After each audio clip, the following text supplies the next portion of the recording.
जो दिन आवहि सो दिन जाए, जो दिन आवहि सो दिन जाए।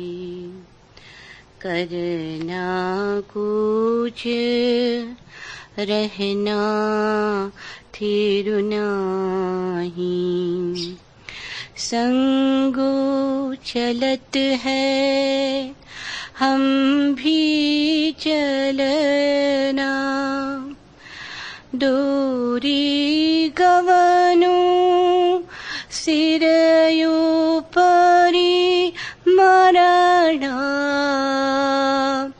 त्या तो सोया जाग हयानी, जो दिन आवहि सो दिन जाए। तै जीवन जगी सचु कर जाना, जिनी दिया सो रिज को अंबरावे। सब घट भीतरी हाटू चलावे, करी बंदगी छाड़ी में मेरा।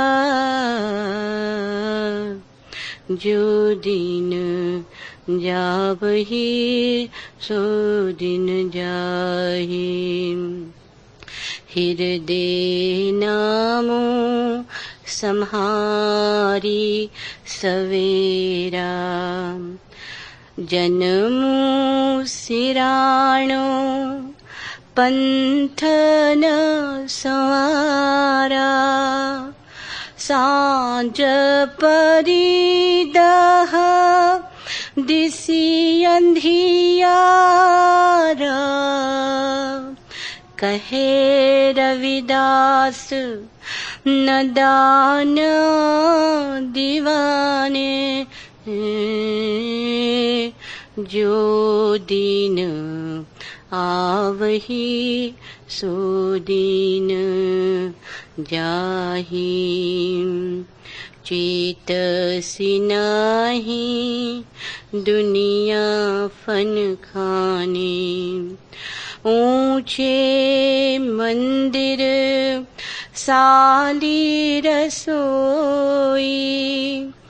एक धरी पुणी रहना न होई, इही तनु ऐसा जैसे घास की टाटी।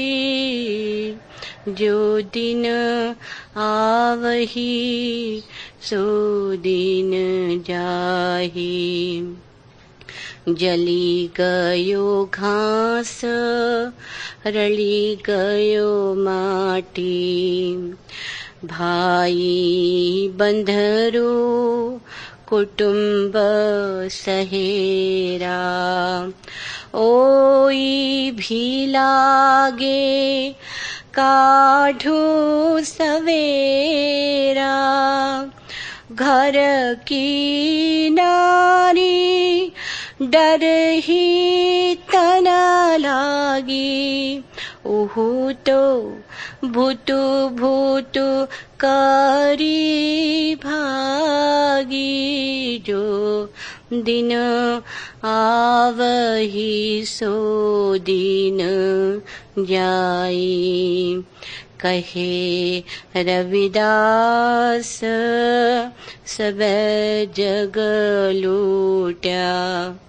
हम तो एक राम का ही छूटा, कहे रविदास सब जग लूटा। हम तो एक राम का ही छूटा, जो दिन आवही सो दिन जाई। हरि सा हीरा छाड़ के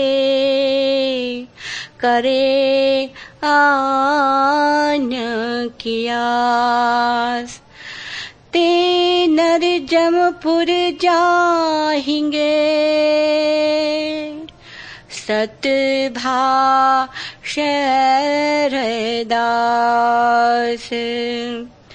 अंतर्गति राचे नहीं, बाहर कथे उदास। ते नर जमपुर जाहिंगे सत भाषरदास।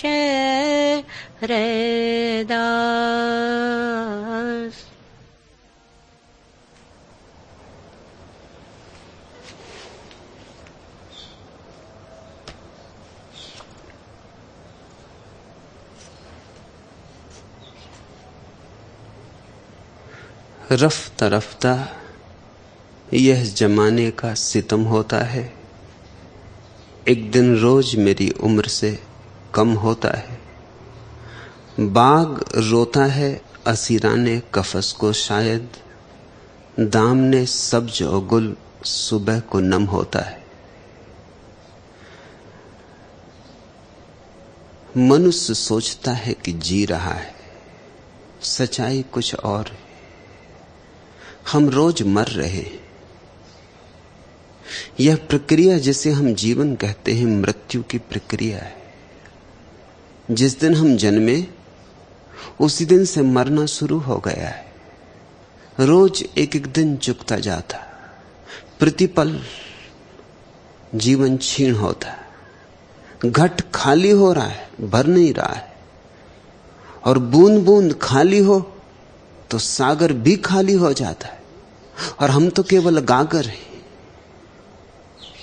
रफ्ता रफ्ता यह जमाने का सितम होता है, लेकिन इतने धीरे धीरे होती है ये बात कि पता नहीं चलती। इतने आहिस्ता आहिस्ता होती है यह बात कि जो बहुत सचेत हैं, जो बहुत जागरूक हैं, बहुत सावधान हैं, उन्हीं के अनुभव में आती है। बाकी तो धोखा खा जाते। रफ्ता रफ्ता यह जमाने का सितम होता है, एक दिन रोज मेरी उम्र से कम होता है। बाग रोता है असीराने कफस को, शायद दामने सब्ज और गुल सुबह को नम होता है। सुबह जाके बगीचे में देखा है, फूलों की पखरियां, घास की पत्तियां, पत्तियों के किनारे गीले होते। शायद बगीचा रो रहा है। बगीचे की आंखों में आंसू हैं। जान के ये बात कि ये फूल अभी हैं, अभी नहीं हो जाएंगे। जान के ये बात कि यहां सभी कुछ पिंजड़े में बंद कैदियों जैसे है। पिंजड़ों में बंद पक्षी ही नहीं, आदमी जो पिंजड़ों में बंद दिखाई नहीं पड़ता, क्योंकि उसके पिंजड़े सूक्ष्म हैं, अदृश्य हैं। वह भी बंद है, वह भी कैदी है। कोई हिंदू पिंजड़े में बंद है, कोई मुसलमान पिंजड़े में बंद है, कोई जैन पिंजड़े में बंद है। ये सब पिंजड़े हैं। पक्षपात अर्थात पिंजड़ा। बिना जाने किसी बात को मान लेना अर्थात पिंजड़ा। बिना अनुभव किए आस्था बना लेना अर्थात अंधापन। शायद बगीचा भी हमारे लिए रोता है। रोज सुबह फूलों के पत्तियों के कोर किनारे गीले होते हैं, लेकिन हमें होश नहीं। हम दौड़े चले जाते हैं अपनी बेहोशी में। हम वही किए चले जाते हैं जो हमने कल किया था, परसों किया था, जो हमने पिछले जन्मों में अनंत बार किया है। हजार तरह तखयुल ने करबतें बदली, कफस कफस ही रहा, फिर भी आसियाना हुआ। कैद तो कैद ही रहेगी, घर नहीं बन सकती। तुम्हारी कल्पनाएं कितनी ही करबटें बदले, और यही हमने किया है जन्मों जन्मों में। कल्पनाओं ने करबटें बदली। कभी यह थे तो वह होना चाहा, कभी वह थे तो यह होना चाहा। ऐसे हमने 84 करोड़ योनियों में यात्रा की है। कल्पनाओं की करबटें हैं और कुछ भी नहीं। गरीब अमीर होना चाहता है और अमीर सोचता है गरीबी में बड़ा अध्यात्म है। अमीर सोचता है गरीबी में बड़ी स्वतंत्रता है। अमीर सोचता है गरीब जानता है कैसे घोड़े बेच के सोना, मैं तो सो ही नहीं पाता। सैया है सुंदर तो क्या होगा, भवन है सुंदर तो क्या हो गया, नींद तो खो गई है। भोजन है स्वादिष्ट तो क्या करूं, भूख तो खो गई। भूख तो है गरीब के पास, भोजन है अमीर के पास। गरीब तड़फता है कि भोजन हो अमीर जैसा, और अमीर तड़फता है कि भूख हो गरीब जैसी। जो जहां है वहीं अतृप्त है। जिनके पास धन है उनकी चिंता का अंत नहीं, और जिनके पास धन नहीं है उनकी एक ही चिंता है कि धन कैसे हो। जिनके पास है वो डरे हैं कि कहीं खो न जाए। जिनके पास नहीं है वो पीड़ित हैं कि कब होगा। जिनके पास है वे चाहते हो और हो। तृप्ति कहीं भी नहीं है, आपाधापी है, असंतोष है, अतृप्ति है। ये सब हमारे पिंजड़े हैं जिनमें हम बंद हैं। ये अदृश्य हैं पिंजड़े, इसलिए हम चलते हैं, उठते हैं, बैठते हैं, फिर भी हम पिंजड़ों में बंद हैं। ठीक से समझो तो शरीर भी पिंजड़ा है, मन भी पिंजड़ा है। शरीर है हड्डी मांस मज्जा से बना पिंजड़ा, मन है विचार, धारणाएं, पक्षपात, इनसे बना पिंजड़ा। मन और शरीर से जो मुक्त है वही मुक्त है। वही जानता है जीवन के परम सौंदर्य को, जीवन के अर्थ को, अर्थवत्ता को, जीवन की भगवत्ता को। वही जानता है जीवन की शाश्वतता को। वही परिचित होता है, वह जो रहस्यों का रहस्य परमात्मा, उससे परिचित होते ही मृत्यु मिट जाती, दुख मिट जाते, पीड़ाएं मिट जाती, आनंद की अहिर्निश वर्षा होने लगती, अमृत की झड़ी लग जाती। फिर सावन ही सावन है, फिर कोई दूसरी ऋतु ही नहीं है।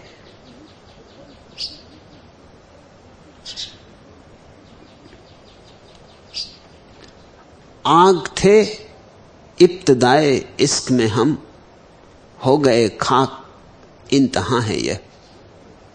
शुरू शुरू में तो सभी को लगता है आग है, अंगारे। ये तो बहुत देर में पता चलता है कि सब अंगारे राख हो जाते। जिसको अंगारा रहते हुए ये पता चल जाए कि मैं राख हो जाऊंगा, उसके जीवन में सन्यास का पदार्पण होता है। उसके जीवन में ध्यान की किरण उतरती, समाधि की तलाश शुरू होती। अंगारे तो सभी राख हो जाएंगे। जब तक अंगारे हो तब तक उस गर्मी का कुछ उपयोग कर लो, तब तक उस जीवन की ऊष्मा का कोई सदुपयोग कर लो, कोई सृजन कर लो, उससे बना लो कुछ ऐसा जो मिटेगा नहीं। मत गमाओ उसे उसमें जो कि मिटी जाने वाला है। रेत के भवन मत बनाओ, कागज की नावें मत चलाओ, एक नाव ऐसी भी है जो पार ले जाती, लेकिन वह नाव ध्यान की। एक ऐसा भी भवन है जो परमात्मा का मंदिर बन जाता है, लेकिन वह भवन चैतन्य का है, बोध का है, बुद्धत्व का है। उसे जिसने नहीं पाया उसने जीवन को गमाया, व्यर्थ गमाया। रंगे निसात देख मगर मुतमईन ना हो, शायद कि यह भी हो कोई सूरत मलाल की। गुलशन बहार पर है, हंसो ए गुलो हंसो, जब तक खबर ना हो तुम्हें अपने मयाल की। एहसास अब नहीं है मगर इतना याद है, शक्लें जुदा जुदा थी उरूजो जवाल की।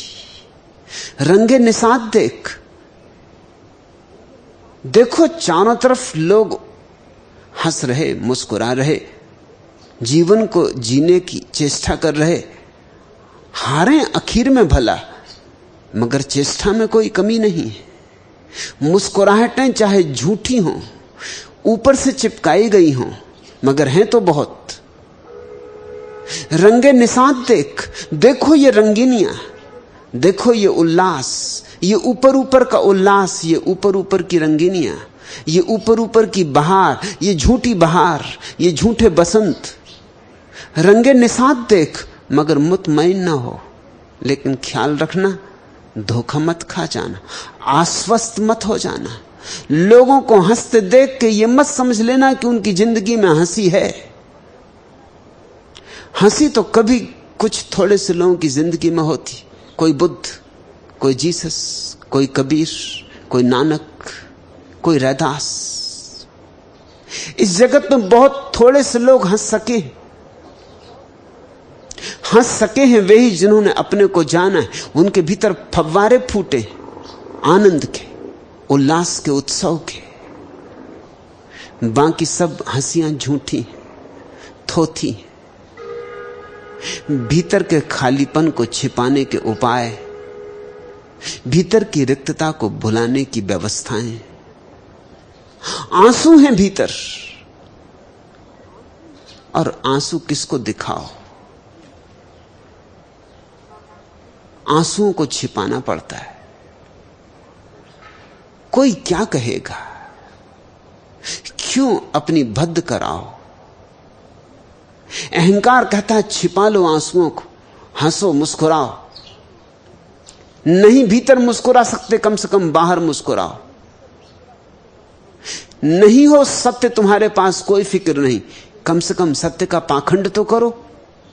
फूल असली न मिले न सही, प्लास्टिक के भी फूल तो उपलब्ध हैं। कम से कम पड़ोसी तो धोखा खा जाएंगे। रंगे निसात देख मगर मुतमईन ना हो। देखो चारों तरफ लोगों की हंसियां, मुस्कुराहटें, उल्लास, उत्सव, तमाशे, सहनाइयां बज रही हैं, बांसुरियां बज रही हैं, गीत गाए जा रहे हैं, नाच हो रहे हैं। देखो सब, मगर आश्वस्त मत हो जाना, मान मत लेना कि यह सच है। रंगे निसात देख मगर मुतमईन ना हो, शायद कि यह भी हो कोई सूरत मलाल की। ख्याल रहे कि शायद यह भी दुख को प्रकट करने का एक ढंग है। फ्रेडरिक नीत्शे से किसी ने पूछा, तुम सदा हंसते रहते हो, तुम्हारी हंसी का राज? नीत्शे ने कहा, अगर सच पूछो तो मैं इसलिए हंसता हूं कि कहीं रोने न लगूं। अगर न हंसूंगा तो रो पड़ूंगा। वो जो ऊर्जा आंसू बनने को तत्पर खड़ी है, उसे किसी तरह मुस्कुराहट बनाता हूं। ऐसे औरों को धोखा देता हूं और औरों की आंखों में देखता हूं कि वे धोखा खा गए, तो उनके धोखे से खुद धोखा खाता हूं। जिंदगी बड़ी बेबूझ है। यहां तुम दूसरे को धोखा देते देते अपने को धोखा देने लगते हो। मुल्ला नसरुद्दीन सांझ को टहलने निकला था। अंधेरी संध्या होने लगी। राजमहल के करीब ही था, कि कुछ बदमाश छोकरे उसे परेशान करने लगे। कोई उसका कोट खींचने लगा, कोई उसके कोट के खीसे में हाथ डालने लगा, किसी ने उसकी छड़ी छीनने की कोशिश की। छोकरों की भीड़ थी। मुल्ला बूढ़ा आदमी, उसने कहा ये इनसे बचना मुश्किल है।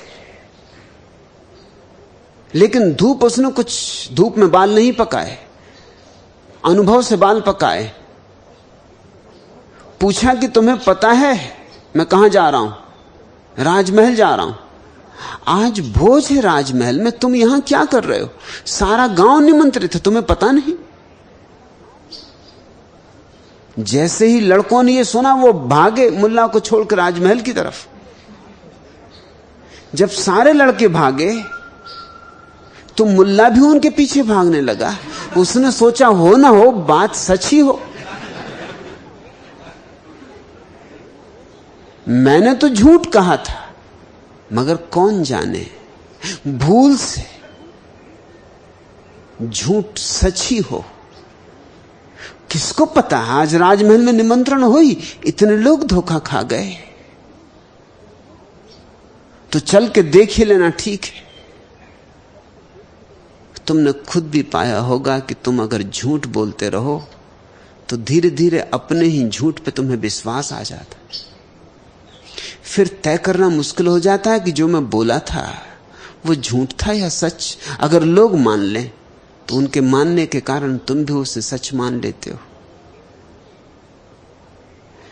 रंगे निसात देख मगर मुतमईन न हो, शायद कि यह भी हो कोई सूरत मलाल की, यह भी शायद दुख का एक आवरण हो, एक ढंग हो, एक सूरत हो। गुलशन बहार पर है, हंसो ए गुलो हंसो। वसंत आ गया है तो फूलो हंसो। जब तक खबर ना हो तुम्हें अपने मायाल की, जब तक तुम्हें अपने भविष्य का कुछ पता नहीं, हंस लो। देर नहीं है पतझड़ के आने में, सुबह खिला फूल सांझ गिर जाएगा। जो पत्ता अभी हरा है जल्दी ही पीला पड़ जाएगा। जो अभी ऐसा गरूर से भरा था, जो अभी ऐसा मगरूर था, हवाओं से जूझता था कि सूरज की किरणों से टक्कर लेने की सामर्थ्य समझता था, कि पक्षियों के गीत के साथ नाच रहा था, उसे पता भी नहीं कि सूरज ढल भी ना पाएगा और जिंदगी ढल जाएगी। सुबह जो खिला था वो सांझ मुरझा जाएगा। गुलशन बहार पर है, हंसो ए गुलो हंसो। जब तक खबर ना हो तुम्हें अपने मायाल की। एहसास अब नहीं है मगर इतना याद है, शक्लें जुदा जुदा थी उरूजो जवाल की।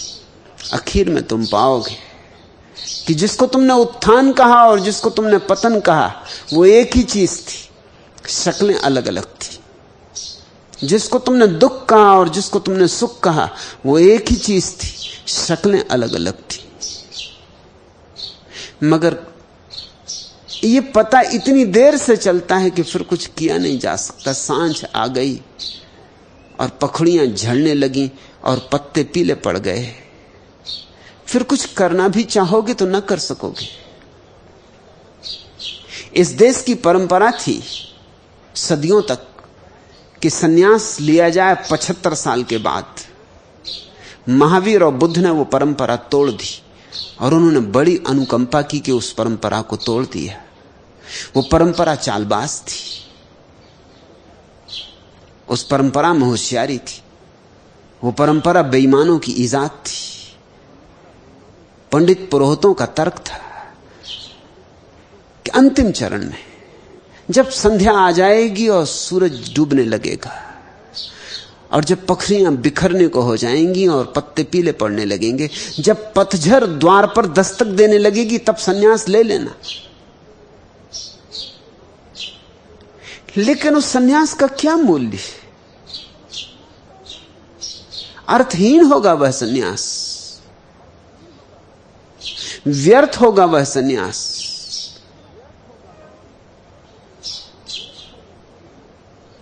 हुआ एहसास पैदा मेरे दिल में तर्क दुनिया का, मगर कब? जबकि दुनिया को जरूरत ही न थी मेरी, तब दुनिया छोड़ने का ख्याल पैदा हुआ। कब? जब दुनिया को मेरी जरूरत ही न थी। ये कोई छोड़ना हुआ, ये कोई त्याग हुआ, ये कोई सन्यास हुआ? बुद्ध और महावीर ने मनुष्य जाति को जो दान दिया वो था युवा सन्यास, बड़े से बड़ा दान। लोग कहते हैं उन्होंने बड़े से बड़ा दान दिया अहिंसा, वह कुछ भी नहीं। उनका बड़े से बड़ा दान है इस बात का बोध कि जितने जल्दी हो सके उतने जल्दी अपनी तरफ मुड़ आओ। देर नहीं है सांझ के होने में, कब हो जाएगी पता नहीं, सूरज कब ढल जाएगा पता नहीं, ये घड़ी हाथ में है, अगली घड़ी हाथ में होगी पता नहीं। कल पे भरोसा ना करो। महावीर और बुद्ध को हिंदू समाज माफ नहीं कर सका।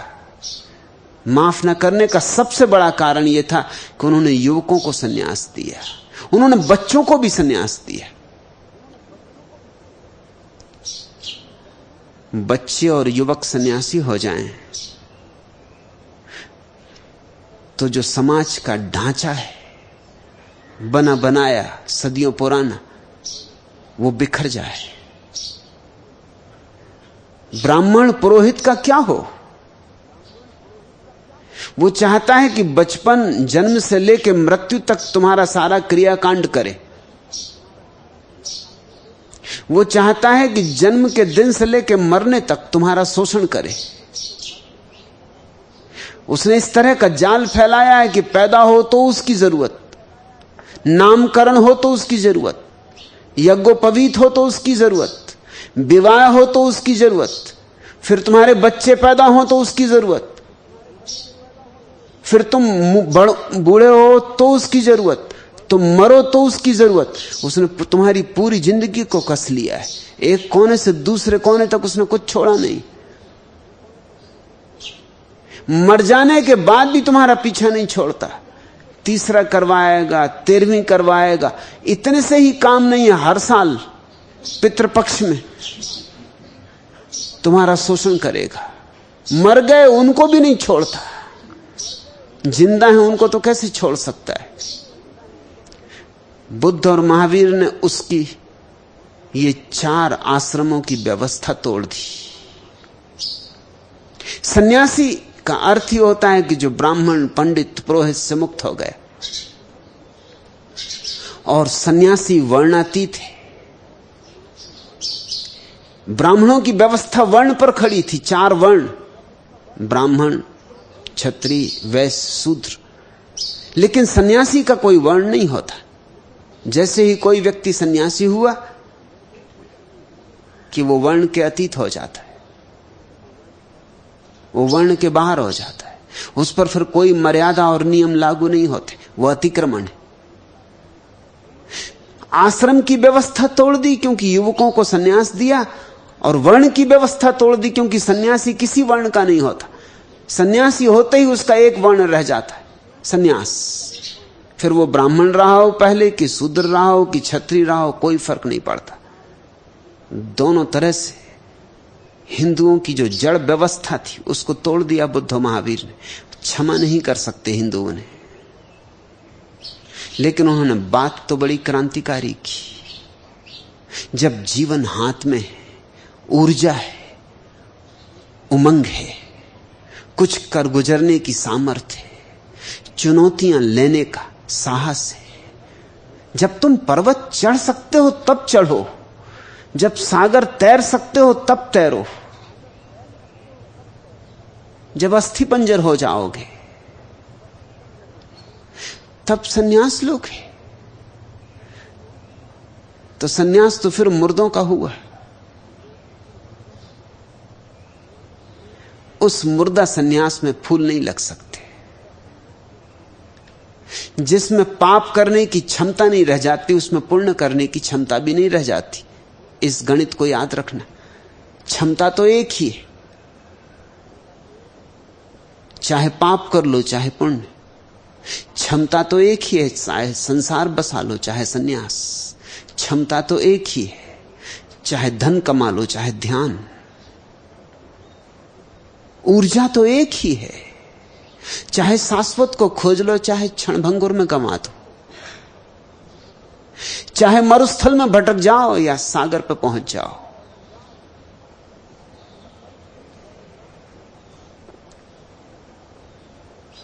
है रैदास के सूत्र, जो दिन आवई सो दिन जाही। जो दिन आया है जाएगा, जो जीवन मिला है छिन जाएगा। अवसर है ये सदा के लिए नहीं मिल गया है, इसकी सीमा है। इसकी सीमा के भीतर कुछ कर लो, कुछ ऐसा जो कि शाश्वत से जोड़ दे, तो तुम असीम हो जाओ। जीवन की सीमा है, लेकिन एक और जीवन है, परम जीवन है, जिसकी कोई सीमा नहीं। देह में जो जीवन है वो तो आज है, कल नहीं हो जाएगा। इसकी मृत्यु तो सुनिश्चित है, मृत्यु से बचा नहीं जा सकता। आश्चर्यजनक है मगर सत्य है कि इस जगत में, इस जीवन में एक ही बात सुनिश्चित है, वह मृत्यु। जन्म के बाद अगर कोई चीज बिल्कुल सुनिश्चित है 100%, तो वो मृत्यु।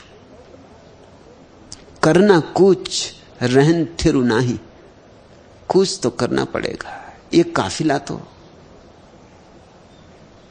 उठेगा, ये सब ठाट पड़ा रह जाएगा। ये सराय हैं, रात ठहर गए ठीक, सुबह तो बोरिया बिस्तर बांध ही लेना होगा। इस सराय को घर ना समझ लो। करना कुछ रहन थिरु नाही, कुछ तो करना ही है, रहना थिर नहीं है।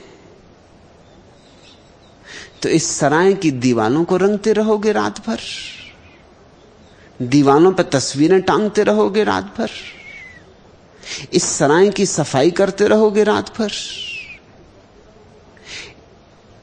इस सराय के इंतजाम में ही गमा दोगे सारा समय, और सुबह आएगी और सराय छिन जाएगी। नहीं, सराय का उपयोग कर लो, सराय में ही सब समय मत गमा दो। इस शरीर में ही मत उलझे रहो, थोड़े सुलझो, इस शरीर से थोड़े जागो, इस शरीर से थोड़े ऊपर उठो। माना कि 70-80 साल इस शरीर में रहना है, मगर अनंत काल की तुलना में 70-80 साल का क्या मूल्य है? एक रात से भी कम। और दिन जाते देर कहां लगती, दिन यूं जाते, पकड़ में तो समय आता नहीं, मुट्ठी में तो समय आता नहीं। सुबह हुई कि सांझ हो जाती, सुबह होती शाम होती, उम्र यूं ही तमाम होती। कल भी वही किया था, आज भी वही कर लोगे, परसों भी वही कर लोगे, कल भी वही करोगे। एक दिन मौत द्वार पर खड़ी हो जाएगी, क्या उत्तर दोगे? सिर झुका के खड़ा होना पड़ेगा, हाथ खाली होंगे, भीख मांगोगे कि थोड़ा समय और, थोड़ा जीवन और, क्योंकि ये तो बेकार गया। और उस भीख का परिणाम है कि फिर तुम्हें जन्म मिलेगा। तुम जो मांगोगे सो मिलेगा। तुम अगर फिर जन्म मांगते हो, फिर जन्म मिलेगा, फिर किसी गर्भ में पैदा हो जाओगे। मगर तुम दोहराओगे वही भूलें जो तुमने पहले दोहराई थी। शायद और भी आश्वस्त होकर दोहराओगे कि कोई फिक्र नहीं, जन्म तो फिर मिल जाता है, जल्दी क्या है।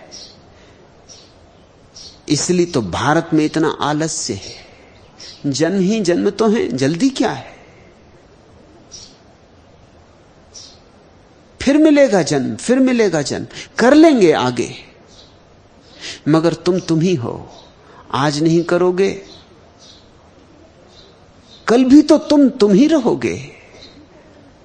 सच तो यह है कि अगर आज नहीं किया तो कल तो तुम और थोड़े ज्यादा तुम हो जाओगे, क्योंकि एक दिन और तुमने जी लिया, आदतें और मजबूत हो गई।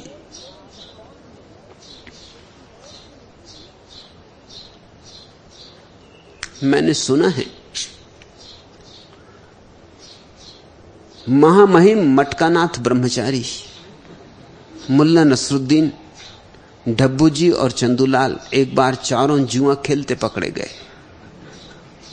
छापा मारने वाला पुलिस अफसर खुशी से फूला न समाया। चारों से उसने कहा कि चलो थाने, आज तुम्हें मजा चखाएं। वे चारों मजे से साथ हो लिए।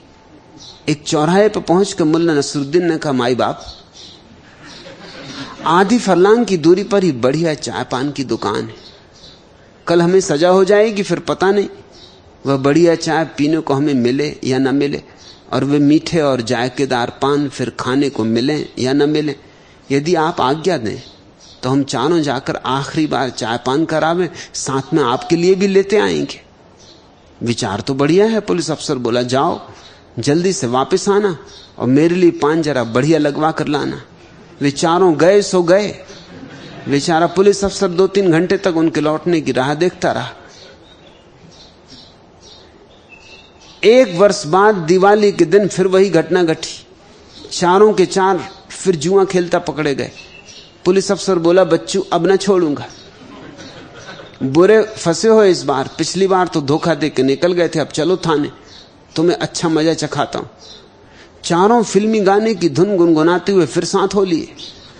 फिर रास्ते में वही चौराहा पड़ा और नसरुद्दीन ने फिर वही पुरानी बात दोहराई, माई बाप, जैसा कि आपको पता ही है, पास ही चाय पान की दुकान है, यदि आज्ञा दें तो हम लोग जाते जाते एक बार चाय पान कराएं और आपके लिए भी श्रेष्ठतम पान लगवा लाएंगे। पुलिस अफसर तो क्रोध से लाल होकर बोला, चालबाजो, मैं तुम्हारी एक एक चालबाजी से अच्छी तरह परिचित हूं, मुझसे फिर वही चालाकी करने की कोशिश? बदमाशो, क्या तुम सोचते हो कि मैं निरा मूर्ख हूं? अरे लोमड़ी की औलादो, मैंने भी घाट घाट का पानी पिया है, बाल धूप में नहीं पकाए। तुम सब यहीं रुको, मैं खुद जाता हूं, तुम्हारे लिए पान लेकर आता हूं।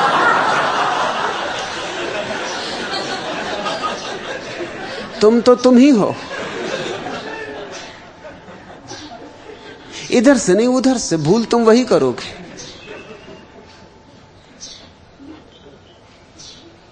इस जन्म में जो किए है वही अगले जन्म में करोगे, वही और अगले जन्म में करोगे। ऐसे नहीं चलेगा। इस बात को तीर की तरह भीतर चुभ जाने दो। जो दिन आवई सो दिन जाही, करना कूच रहन थिरु नाही। संगु चलत है हम भी चलना। ख्याल रखना, जब भी किसी अर्थी को निकलते देखो तो स्मरण रखना, संगु चलत है हम भी चलना।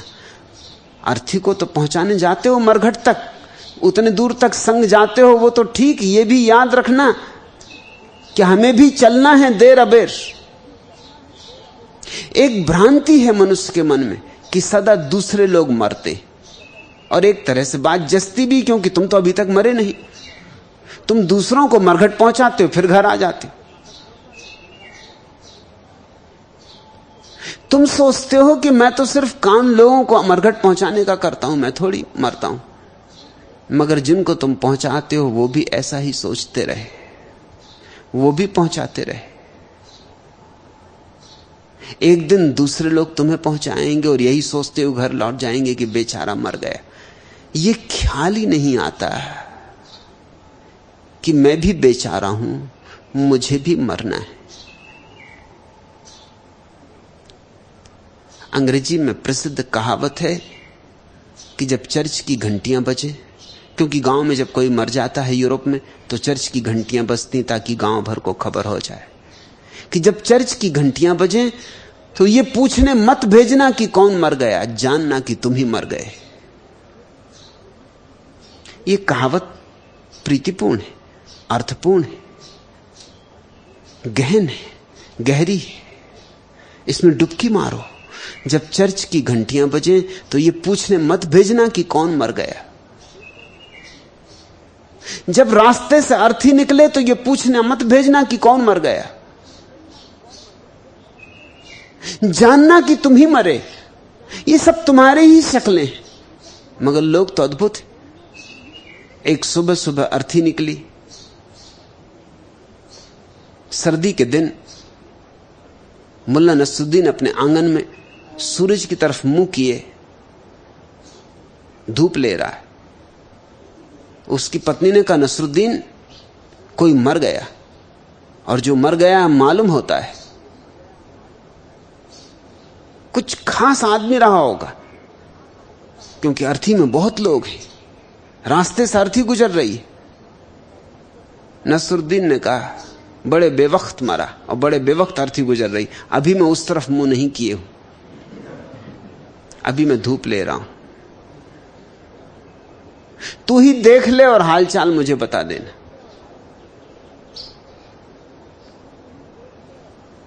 आदमी पीठ तक बदलने को राजी नहीं है कि लौट के देख ले, तो क्या खाक स्मरण करेगा कि ये मृत्यु मेरी मृत्यु है, हर मृत्यु तुम्हारी मृत्यु है, मनुष्यों की ही नहीं।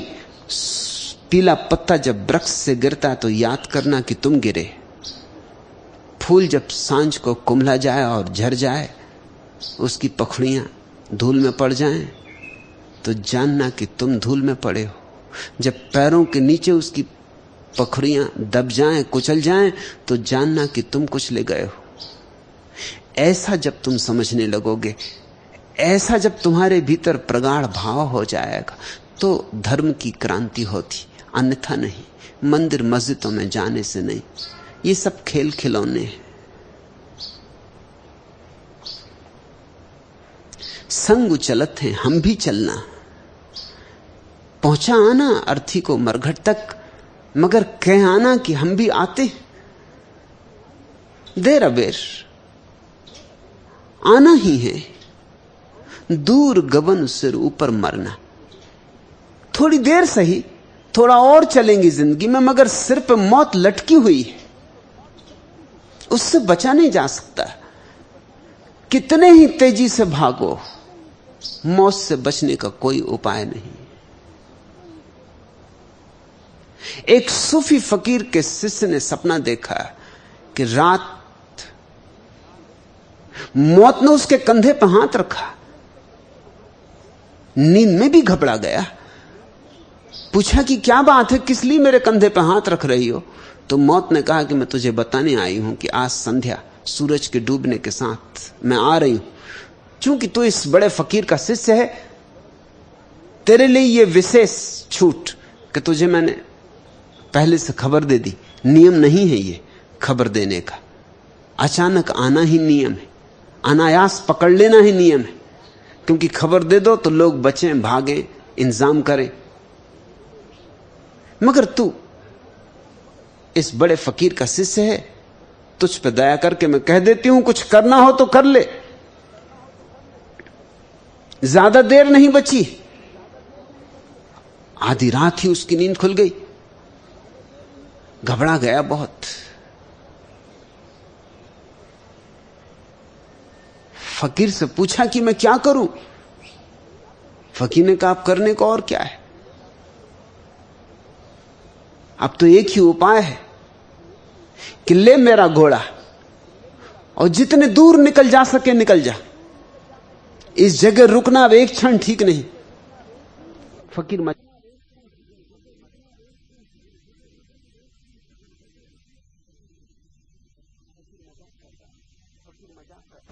फकीर मजाक कर रहा था।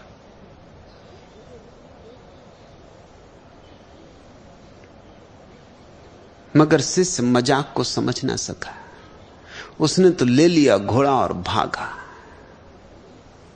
जी जान छोड़ के भागा। रास्ते में पानी पीने तक को नहीं रुका, भागता ही गया, भागता ही गया।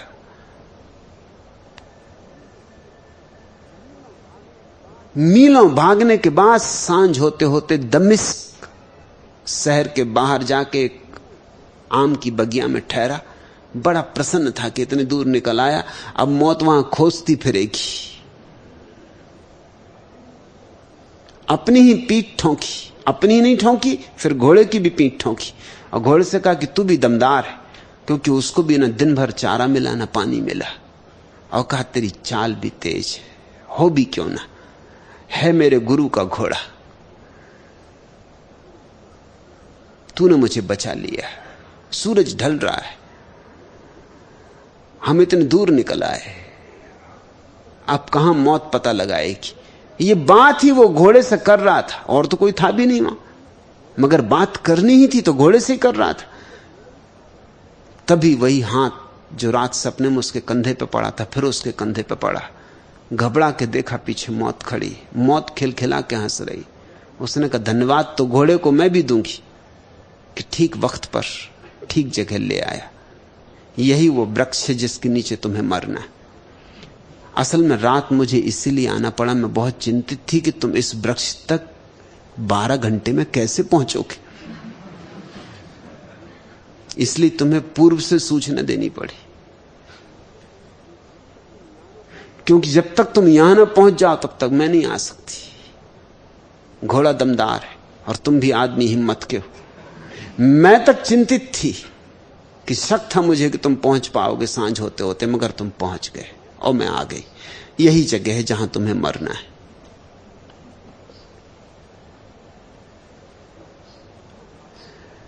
कहां भागोगे? कितने ही तेज घोड़ों को ले लो, हवाई जहाजों पर सवार हो जाओ, कहां भागोगे? मौत से नहीं भाग पाओगे। दूर गगन सिर ऊपर मरना। कितने ही दूर निकल जाओ मगर ध्यान रखना कि मौत सदा सिर पे है। जहां भी होगे वहीं मरोगे। मृत्यु तो होनी ही है। क्या तू सोया जाग आया ना? मृत्यु जैसी घटना घेरे हुए है और फिर भी तुम कैसे अज्ञानी हो कि सो रहे हो? जागो। ये सूफी फकीर का शिष्य नहीं पूछा गुरु से कि अभी 12 घंटे बचे हैं, अमृत का स्वाद चखा दो। जिंदगी तो गई ही गई, सांझ मौत आएगी सो आएगी। बड़ी कृपा है कि पहले खबर दे दी उसने। अब तक तो ध्यान नहीं हुआ। अब सारी शक्ति लगा देता हूं 12 घंटों में, क्योंकि अब बचाने को भी क्या है। अब दांव पे सब लगा देता हूं। ये नहीं पूछा, ये पूछा कि अब क्या करूं, मौत से कैसे बचूं। गुरु ने तो मजाक किया था कि तू घोड़ा ले ले और निकल भाग। लेकिन अगर शिष्य में थोड़ी भी समझ होती तो वो कहता घोड़ा मुझे कहां ले जाएगा। मौत का जाल बड़ा है, सारे जगत को घेरे हुए, वो कहीं भी मुझे पकड़ लेगी। आप मुझे इस तरह धोखा ना दें। घोड़ा क्या खाक मुझे बचाएगा, घोड़े की भी मौत होने वाली। ये देह तो गई, अब तो मुझे कुछ शाश्वत को पाने का रास्ता दे। ध्यान के लिए पूछा होता, परमात्मा के लिए पूछा होता, लेकिन लोग वह नहीं पूछते। 4 आदमी बात कर रहे थे। एक ने कहा कि अगर पता चल जाए, डॉक्टर तुम्हारा कह दे कि बस अब 3 महीने से ज्यादा नहीं बचोगे, तो तुम क्या करोगे? जहां तक मेरी बात है, उसने कहा कि अगर मुझे डॉक्टर कह दे कि 3 महीने से ज्यादा मैं नहीं बचूंगा, तो मैं सब धंधा वंदा बेच के दुनिया के चक्कर में निकल जाऊंगा। वो मेरी दिली आकांक्षा है कि सारी दुनिया देख डालूं, ताजमहल और खजुराहो और कोणार्क और बोरोबुदर, दुनिया पड़ी है, हिमालय और आल्प्स और स्विट्जरलैंड और कश्मीर। देखा नहीं, जिंदगी भर धंधे में पड़ा रहा, ये दुकान पे बैठा रहा। अगर मेरा डॉक्टर मुझसे कहते 3 महीने बचे, सब दुकान बेच के बाल बच्चों को नमस्कार करके मैं तो दुनिया के चक्कर पे निकल जाऊंगा। दूसरे ने कहा कि अगर मुझे पता चल जाए कि 3 महीने ही बचूंगा, तो पहला काम तो मैं ये करूंगा कि पत्नी को तलाक दूंगा, जो कि मैं जिंदगी भर से सोच रहा हूं। और फिर जितनी स्त्रियां मिल सकती हैं भोग ही लूंगा, फिर जो भी खर्चा हो जाए, फिर हर रात एक नई स्त्री को ले आऊंगा। जब 3 ही में नहीं बचे तो अब क्या लोक लज्जा, अब क्या नीति अनीति, अब मौत ही आ रही तो कौन फिक्र करे। तीसरे ने कहा, अगर मेरा डॉक्टर मुझसे कह दे कि 3 महीने ही बचे तो मैं सब बेच बाच के बस शराब पी के पड़ा रहूंगा, मस्ती। 3 महीने ही बचे तो फिर कमी नहीं करूंगा, फिर फिक्र नहीं करूंगा कि शराब से बीमारी होती, शराब से ये होता है वो होता है, फिर ये बेवकूफी की बातें छोड़ दूंगा। मौत ही आ रही तो फिर तो पिए ही पड़ा रहूंगा, जैसे होश आएगा फिर पी लूंगा, जैसे होश आएगा फिर पी लूंगा। चौथा था एक यहूदी, यह समझो कि मारवाड़ी। उसने कहा, अगर मेरा डॉक्टर मुझसे कहे कि 3 ही महीने बचे तो मैं दूसरे डॉक्टर के पास जाके सलाह लूंगा, इतनी आसानी से मरने वाला नहीं। मगर चारों में से एक ने भी मतलब की बात ना कही, बेमतलब बात है। चलो 3 महीने नहीं 6 महीने जी लोगे, तब भी क्या फर्क पड़ता है। समय की मात्रा बढ़ जाने से कोई फर्क नहीं पड़ता, तुम्हारी चेतना का गुण बदलना चाहिए। इसलिए कहते हैं रैदास, क्या तू सोया जाग आयाना। तुम्हारा चेतना का गुण बदलना चाहिए, सोने से जागने की तरफ यात्रा होनी चाहिए। अपनी हालत का खुद एहसास नहीं है मुझको। मैंने औरों से सुना है कि परेशान हूं मैं, ऐसी हमारी बेहोशी है। हमें अपनी हालत का खुद ही पता नहीं। औरों से सुना है कि परेशान हूं मैं। लोग कहते हैं कि तुम सोए हो, तुम्हें पता नहीं कि तुम सोए हो। आते हैं बुद्ध और चिल्लाते हैं तुम्हारे कानों में कि तुम सोए हो, लेकिन तुम नींद में भी जागने का सपना देख रहे हो।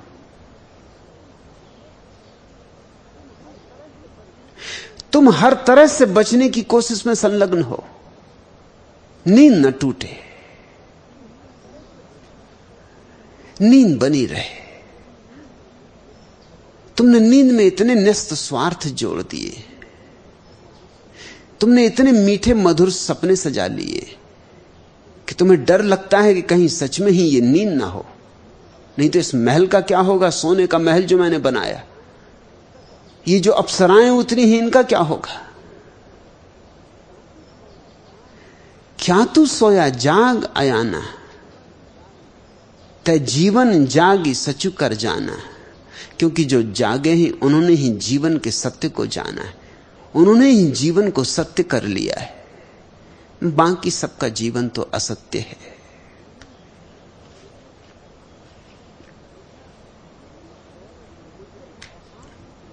मुझे एहसास कम था, वरना दौरे जिंदगानी में मेरी हर सांस के हमराह मुझ में इनकलाब आया।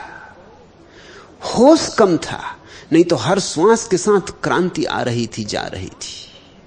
मुझे एहसास कम था, चेतना कम थी, चैतन्य कम था, जागृति कम थी। मुझे एहसास कम था, वरना दौरे जिंदगानी में मेरी हर सांस के हमराह मुझ में इनकलाब आया।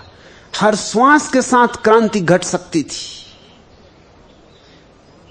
इसलिए बुद्ध ने तो श्वास के ऊपर निरीक्षण करने पर बहुत जोर दिया है। विपस्सना उसी विधि का नाम है। आती श्वास को देखो, जाती श्वास को देखो, देखते देखते आती जाती श्वास को तुम जाग जाओगे। क्योंकि श्वास तुम्हें जोड़े है शरीर से। जब तुम श्वास को देखोगे तो तुम अचानक पाओगे तुम श्वास से भिन्न हो, तुम दृष्टा हो। और जिसने जान लिया कि मैं श्वास से भिन्न हूं, उसने जान लिया कि मैं शरीर से भिन्न हूं। क्योंकि शरीर से जोड़ने वाली गांठ श्वास है। अगर मैं श्वास से ही भिन्न हूं तो श्वास ने जिस शरीर से जोड़ दिया है उससे तो मैं भिन्न हूं ही, इसमें फिर कोई संदेह नहीं रह जाता। मुझे एहसास कम था, वरना दौरे जिंदगानी में मेरी हर सांस के हमराह मुझ में इंकलाब आया। प्रतिपल क्रांति तुम्हारे श्वास के साथ आ रही जा रही। जरा एहसास बढ़ाओ, जरा चैतन्य जगाओ, जरा जागो। ध्यान की सारी विधियां जागरण की विधियां हैं। कैसे भी हो जागना है। कोई अलार्म लगा के जाग जाता है, कोई पड़ोसी से कह देता द्वार पे दस्तक दे देना, कोई अपनी पत्नी से कह देता आंख पे ठंडे पानी के छींटे मार देना, और कोई जिसे पता है समझे थोड़ी अपने से ही कह के सो जाता है। अगर नाम उसका राम है तो कहता राम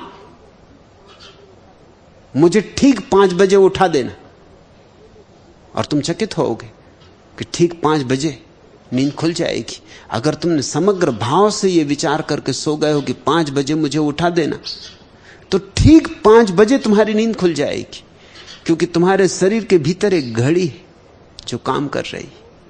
अब तो वैज्ञानिक शरीर की इस घड़ी से राजी हो गए, तभी तो तुम्हें ठीक वक्त पर भूख लगाती और ठीक समय पर नींद आ जाती और ठीक समय पर नींद खुल जाती। अगर जरा देर हो जाए तो पेट कुड़बुड़ाने लगता है, वो शरीर की घड़ी कहने लगती कि अब बहुत देर हो जा रही। अगर जरा देर हो जाए तो आंखों में झपकी आने लगती, शरीर कहता समय हो गया अब बिस्तर लो। ज्यादा देर बिस्तर पर पड़े रहो, नींद खुलने का समय हो गया हो तो सिर भारी हो जाता है, फिर दिन भर सुस्ती पकड़े रहती। शरीर की एक घड़ी 24 घंटे शरीर की घड़ी काम कर रही है। अगर थोड़ा होश हो तो तुम अपने से ही कह के सो जा सकते हो, वही जागरण हो जाएगा। लेकिन अगर इतना होश ना हो तो किसी गुरु को खोजो कि तुम्हारे द्वार पे दस्तक दे दे। किसी ऐसे गुरु को खोजो कि दस्तक दे के ही ना लौट जाए, अगर ना उठो तो सिर पे डंडा भी मारे।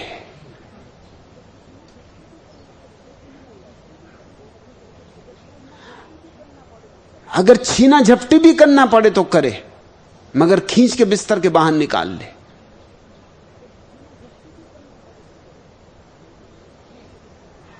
लेकिन जागना तो होगा, अन्यथा जीवन व्यर्थ जा रहा है। प्रतिपल हाथ से तुम गंवा रहे हो एक परम संपदा।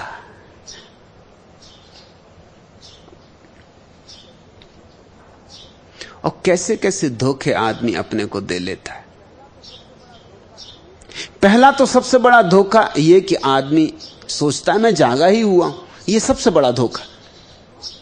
अब और क्या जागना है, आंख खुली है, दुनिया को देख रहा हूं, चलता हूं, उठता हूं, बैठता हूं, सड़क से गुजरता हूं, घर आता हूं, दफ्तर जाता हूं, हर किसी से टकरा नहीं जाता, तो जागा ही हुआ हूं। यह सबसे बड़ा धोखा है, क्योंकि जिसने मान लिया मैं जागा ही हुआ हूं, अब वो जागने का कोई उपाय ना करेगा। गुरजीएफ कहता था एक कहानी बार बार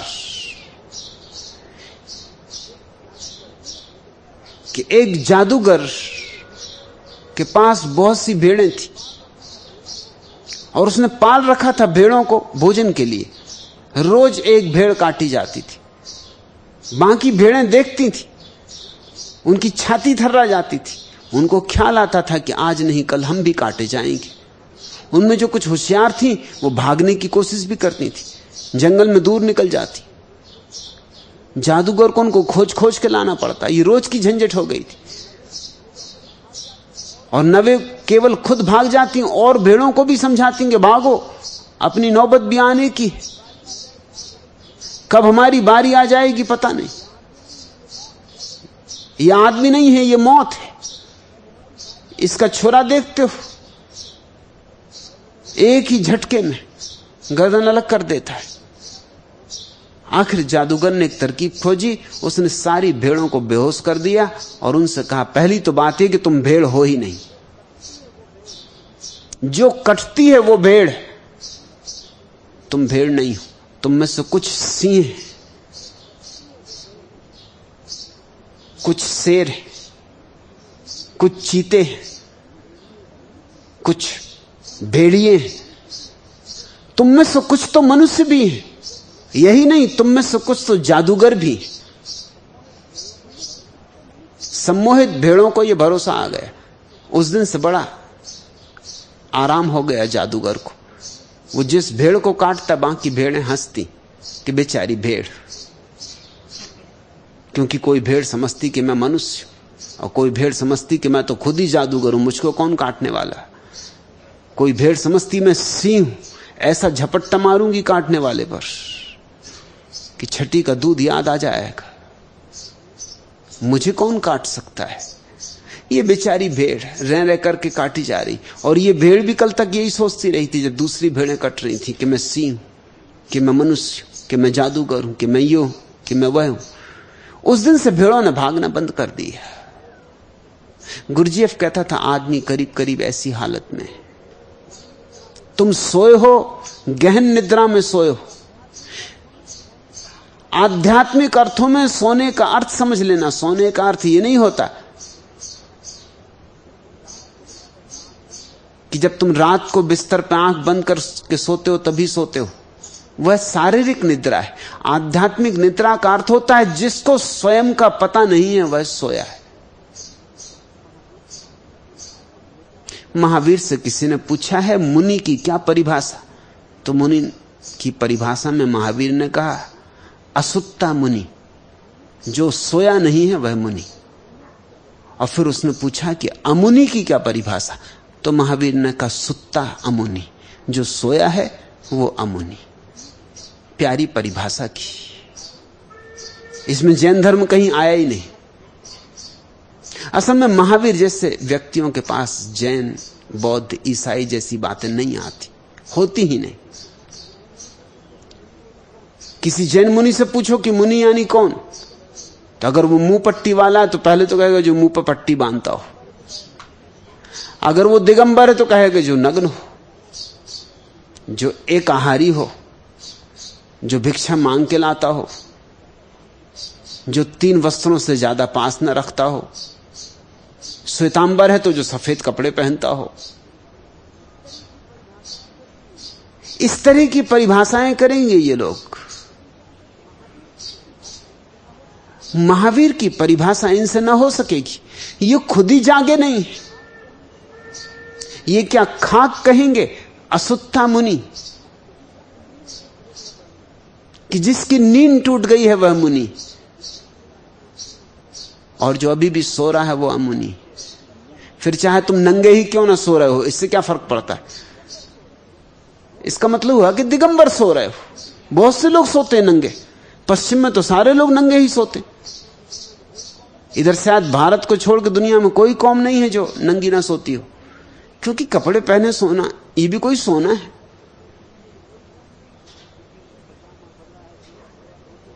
पजामा बंधा है जोर से, धोती बंधी है, तो तुम बड़ी कृपा करते हो कि टोपी और जूते उतार देते हो। और स्त्रियां बांधे हुए हैं कपड़ों पे कपड़े और सो रही, शरीर को विश्राम तक नहीं लेने देते। तो कोई दिगंबर हो इससे कुछ फर्क नहीं पड़ता, नंगा सो रहा है, कोई कपड़ों में सो रहा है, कोई सफेद कपड़ों में सो रहा है श्वेतांबर, कोई मुंह पे पट्टी बांध के सो रहा है। पता नहीं किसको धोखा दिया जा रहा है। इतने सस्ते अगर कोई मुनि हो सकते होते तो दुनिया मुनियों से भर गई होती। इतनी आसानी से कोई मुनि नहीं होता। मुनि की परिभाषा महावीर की ठीक है, जागो। फिर जागने का क्या अर्थ लें? तुम्हें और सब तो दिखाई पड़ता है, सिर्फ तुम ही नहीं दिखाई पड़ते, देखने वाला भर दिखाई नहीं पड़ता। इसलिए जागने की परिभाषा है देखने वाले को जो देख ले, जो स्वयं को पहचान ले। जो अंतर्मुखी हो जाए। दूसरों को देख रहे हो और सोच रहे हो कि तुम जागे हो, वे तुम्हें देख रहे हैं और सोच रहे हैं कि जागे। न उन्हें उनका पता है, न तुम्हें अपना पता है। कोई अगर पूछता है आप कौन, तो जल्दी से नाम बता दिया, जाति बता दी, देश बता दिया, पासपोर्ट निकाल के बता दिया, आइडेंटिटी कार्ड बता दिया। ये तुम कोई भी नहीं हो। ये सब संयोगिक बातें हैं कि तुम भारत में पैदा हुए, पाकिस्तान में हो सकते थे, चीन में हो सकते थे। ये संयोगिक बात है कि तुम्हारे मां बाप ने तुम्हारा नाम राम रख दिया, तुम्हारा नाम कृष्ण हो सकता था।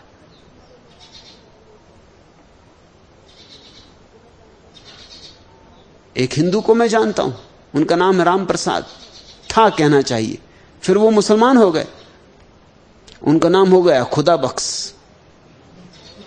वो मुझसे मिलने आए, मैंने पूछा कहो राम प्रसाद कैसे हो? उन्होंने कहा राम प्रसाद अब मेरा नाम नहीं, मैं मुसलमान हो गया। बहुत दिन रह लिया शूद्र हिंदुओं में, बर्दाश्त के बाहर हो गया, बहुत अत्याचार हुआ मेरे ऊपर। तो मैंने कहा तुम्हारा नाम? उन्होंने कहा खुदा बख्श। मैंने कहा बड़ी हैरानी की बात, खुदा बख्श का वही मतलब होता है जो राम प्रसाद का। राम का प्रसाद कहो या खुदा की बख्शीश कहो, एक ही बात। क्या खाक बदले तुम भी, राम प्रसाद से बदले तो खुदा बख्श हो गए, कुएं से गिरे तो खाई में गिर गए। नाम बदलने से क्या होगा? नाम तुम हो ही नहीं तो कितना ही बदल लो। न तुम नाम हो, न तुम जाति हो, न तुम वर्ण हो, न तुम धर्म हो। मंदिर जाओ कि मस्जिद, अगर सोए हो तो सोए सोए मंदिर जाओगे, सोए सोए मस्जिद जाओगे। सवाल जागने का है।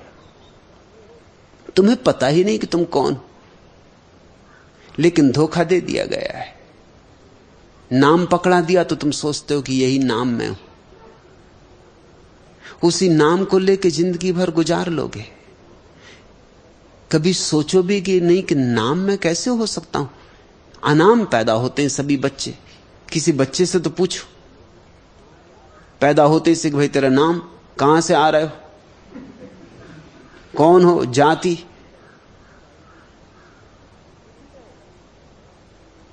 वो चुप ही रहेगा।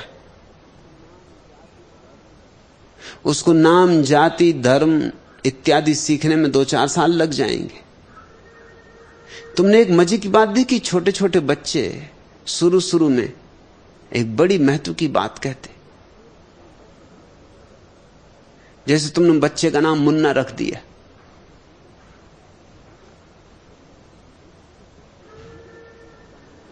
तो जब बच्चे को भूख लगती तो वो कहता मुन्ना को भूख लगी। ये बड़ी महत्वपूर्ण बात है। अभी उसका तादाद में नहीं हुआ मुन्ना से, अभी वो मुन्ना को अलग मानता। वो कहता मुन्ना को भूख लगी। वो ये नहीं कहता मुझे भूख लगी। अभी मैं और मुन्ना में भेद है, धीरे धीरे भेद मिट जाएगा। जब भी मुन्ना को भूख लगेगी बाद में, तब तक वो मुन्ना लाल हो जाएगा, तो वो कहेगा मुझे भूख लगी। लेकिन सच ये है कि बच्चा ज्यादा ठीक कह रहा था कि मुन्ना को भूख लगी।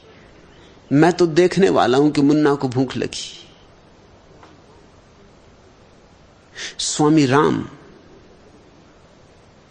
ऐसे ही बोलने लगे थे। वो ये नहीं कहते थे मुझे प्यास लगी, वो कहते थे राम को प्यास लगी, राम को भूख लगी। एक जगह अमेरिका में कुछ लोगों ने बहुत गालियां दी, अपमान किया। वो खड़े हंसते रहे। एक आदमी ने पूछा कि आप हंस क्यों रहे, आपकी समझ में नहीं आ रहा हम गाली दे रहे? उन्होंने कहा राम को तुम जितनी चाहो गाली दो, मेरा क्या लेना देना, मेरा कोई नाम ही नहीं, अनाम पैदा हुआ, अनाम हूं, अनाम जाऊंगा। राम से अपना लेना देना क्या है? तुम दे रहे गाली, मैं मस्त हो रहा हूं। मैं देख रहा हूं अजीब है ये लोग भी, किसको गाली दे रहे हैं जो है ही नहीं। किस राम की बात चल रही? तुम मुझे गाली दे ही नहीं सकते क्योंकि तुम्हें मेरा नाम ही पता नहीं है। तुम मेरा अपमान नहीं कर सकते क्योंकि तुम्हें मेरा नाम ही पता नहीं। तुम मेरे मुंह पे भी अगर कालिख पोत दो तो वो मुझ पे नहीं लगेगी क्योंकि मैं शरीर नहीं हूं। मेरा अंतरतम तो वैसा ही उज्जवल रहेगा, वैसा ही स्वच्छ। तुम्हारे हाथ ही खराब होंगे। अब तुम अपनी जवान ही खराब कर रहे हो गालियां देके। मैं देख रहा हूं कि बेचारी कितनी मेहनत कर रहे हैं, किसको गाली दे रहे हैं, जो है ही नहीं, जो केवल एक कल्पना मात्र है। नाम सब कल्पित है, मगर हम कल्पनाओं को अपना मान लेते। हमारा जागना कल्पित है और इस कल्पना में ही हम भटक लेते हैं और इसी कल्पना में जीते जी मर जाते। क्या तू सोया जाग आयाना, तय जीवन जाग सची कर जाना। जो जागा उसने ही जीवन के सत्य को जाना है। जिन दिया सूरज को अमराबे, जीवन मिला है और तुम केवल जीविका ही जुटा रहे हो। जीवन बस जीविका जुटाने में बिता दोगे। रोटी रोजी कपड़ा मकान, और मैं नहीं कहता कि ये जरूरी नहीं, रोटी भी जरूरी है, कपड़ा भी जरूरी है, मकान भी जरूरी है, मगर और भी जरूरतें हैं, इससे भी बड़ी जरूरतें हैं। ये सीढ़ियां हैं, इनका उपयोग कर लो, लेकिन मंदिर को मत भूल जाना। जीविका कमा लेना जीवन नहीं। जीविका तो शरीर के लिए जरूरी है और जीवन तो आत्मा का होता है। सब घट भीतर हाटू चलावे, जरा उसको तो देखो जो सब घटों के भीतर श्वास को चला रहा है, जीवन को चला रहा है। उस चलाने वाले को पहचान लो कि बाहर ही उलझे रहोगे।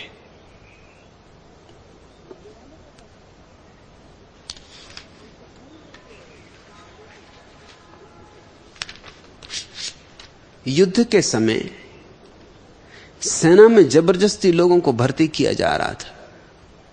उन्हीं लोगों में मुल्ला नसरुद्दीन को भी पकड़ लाया गया था। मुल्ला को सभी परीक्षणों से गुजारा गया और उसने सभी परीक्षणों से बचने की कोशिश की। गलत सही जवाब दिए, उल्टे सीधे उत्तर लिखे, मगर फिर भी उसे खरा साबित कर दिया गया। उन्हें तो भर्ती करना ही था। मुल्ला परेशान था क्योंकि वह सेना में भर्ती नहीं होना चाहता था। अंतिम परीक्षण नेत्र परीक्षण था।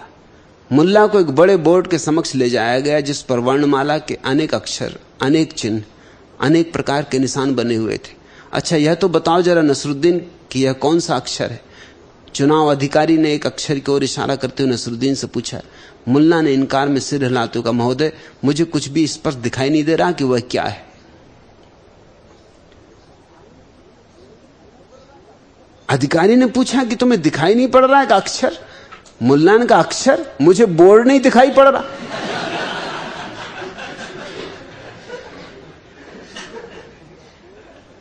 अधिकारी ने बड़े बोर्ड बुलवाए, बड़े बड़े अक्षरों वाले बोर्ड, मगर वो हमेशा ये कहे, मुझे कुछ दिखाई नहीं पड़ रहा। कहां बोर्ड है, कहां अक्षर है? हार कर अधिकारियों ने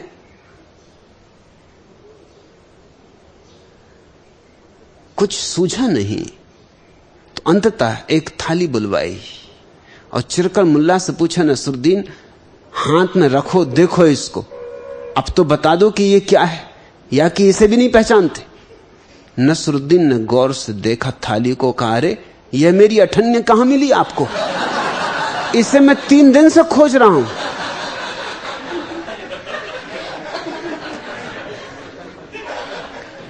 सिर ठोंक लिया अधिकारियों ने, कहा ठीक है। छुट्टी पाई वहां से। नसरुद्दीन बाहर निकला प्रसन्नता में, पास ही जाके एक मैटनी शो में बैठ गया। जब इंटरवल हुआ और प्रकाश हुआ तो वो देख के चकित हुआ कि बगल में वही अधिकारी बैठा हुआ। उसके तो प्राण निकल गए। इसके पहले कि अधिकारी कुछ कहे कि तुम्हें थाली अठन्नी दिखाई पड़ती थी और इतने दूर बैठ के तुम्हें फिल्म मजे से दिखाई पड़ रही है और बोर्ड तुम्हें दिखाई नहीं पड़ता था, अक्षर की तो बात ही क्या थी। इसके पहले के अधिकारी कुछ का अधिकारी कहने को था कि नसरुद्दीन ने कहा कि महोदय ये बस कहां जा रही है।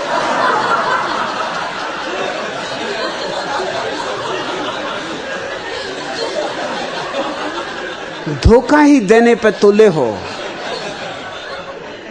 तो बात दूसरी।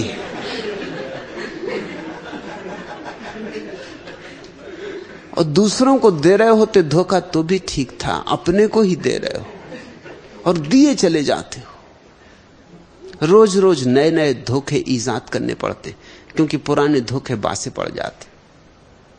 एक पत्नी से उब गए तो दूसरी स्त्री में रस लेने लगते हो, एक पति से उब गए तो दूसरे पुरुष में रस लेने लगते हो, एक भोजन से उब गए तो दूसरा भोजन, एक मकान से उब गए तो दूसरा खरीदने का सोचने लगते हो।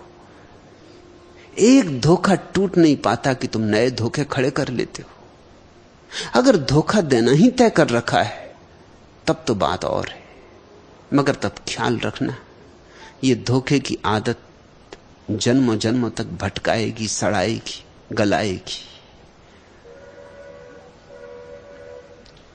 जिन दिया सूरज को अमराबे सब घट भीतर हाटू चलावे, उस मालिक को पहचानो जो सब घटों के घट में विराजमान है। करी बंदगी छाड़ी मैं मेरा। रैदास कहते हैं मैंने तो एक ही प्रार्थना जानी, जिस दिन मैंने मैं और मेरा छोड़ दिया वही बंदगी है। करी बंदगी छाड़ी मैं मेरा, हृदय नाम सम्हारी सवेरा। ये बड़ा प्यारा वचन है। वो कहते हैं जिस दिन मैंने मैं और मेरा छोड़ दिया, क्योंकि मैं भी धोखा है और मेरा भी धोखा है। जब मैं भी नहीं रहता और कुछ मेरा भी नहीं रहता, तब जो शेष रह जाता तुम्हारे भीतर वही तुम हो, वही तुम्हारी ज्योति है, शाश्वत अनंत असीम तत्वमसि, वही परमात्मा है। बंदगी की ये परिभाषा कि मैं और मेरा छूट जाए तो सच्ची बंदगी। हृदय नाम सम्हारी सवेरा, इसलिए जल्दी करो। हृदय में संभालना ही हो तो परमात्मा के नाम को संभालो, अपने नाम को छोड़ो, अपने को छोड़ो और परमात्मा को संभालो। अहंकार छोड़ो, परमात्मा को विराजमान करो। इस वाक्य के दो अर्थ हो सकते हैं। सवेरे का अर्थ जल्दी भी होता है कि जल्दी करो, और सवेरे का अर्थ सवेरा भी होता है, सुबह। हृदय नाम संहारी सवेरा, जिस दिन तुमने अपने भीतर प्रभु को संभाल लिया उसी दिन सुबह हो गई। उसके पहले तुम रात में ही रहे। रात ही रात थी, लंबी रात थी, जन्मों जन्मों की रात थी। ये जो रोज सूरज उगता है इससे सुबह नहीं होती। जब तक तुम्हारे भीतर प्रभु का पदार्पण ना हो तब तक सुबह के धोखे में मत पड़ना। बाहर की सुबह सुबह नहीं है, बाहर का सवेरा सवेरा नहीं है। बाहर का सवेरा तुम्हारा अंधेरा नहीं काट सकेगा, भीतर का सवेरा चाहिए।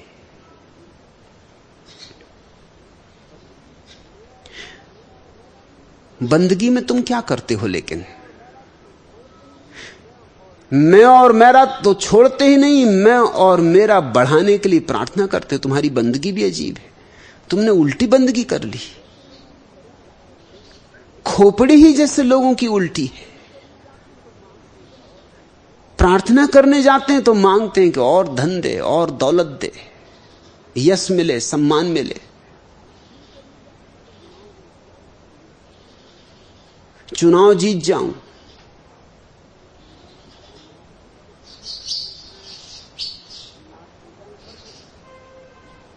लॉटरी का नंबर खुल जाए।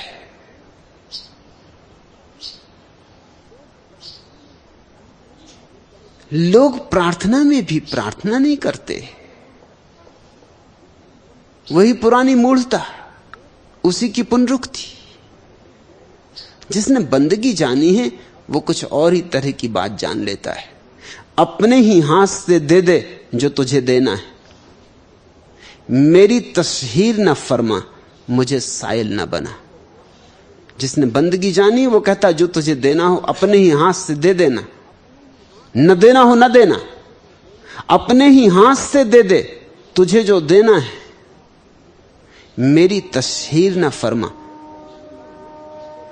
नाहक मुझसे ढिंडोरा न पिटवा, मुझे साइल न बना और मुझे भिक्षु न बना, मुझे भिखारी न बना, मुझे मांगने को मजबूर मत कर। हो तेरी मर्जी तो दे दे, जो देना हो दे दे, तू जो दे दे मैं उसमें राजी हूं, क्योंकि जो तू देगा वही शुभ है और जो मैं मांगूंगा अंधेरे में, अंधेपन में, बेहोशी में, वह अशुभ होगा। मेरे मांगे का क्या, मेरे मांगे में तो गलतियां ही होने वाली।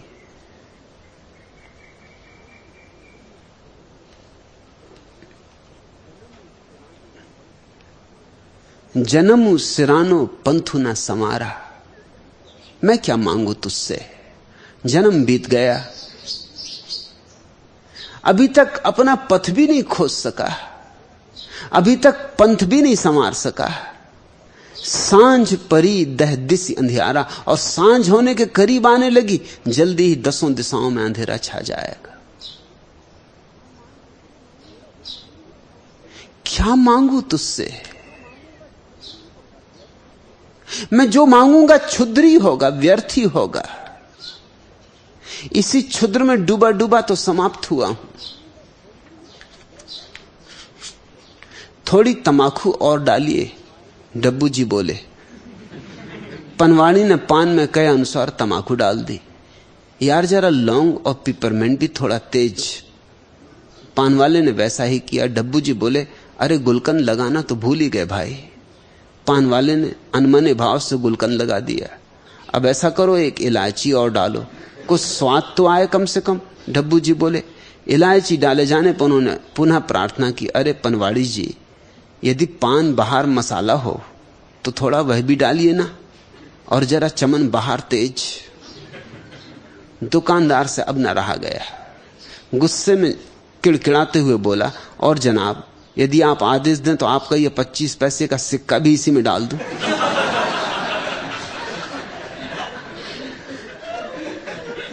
मांगोगे क्या?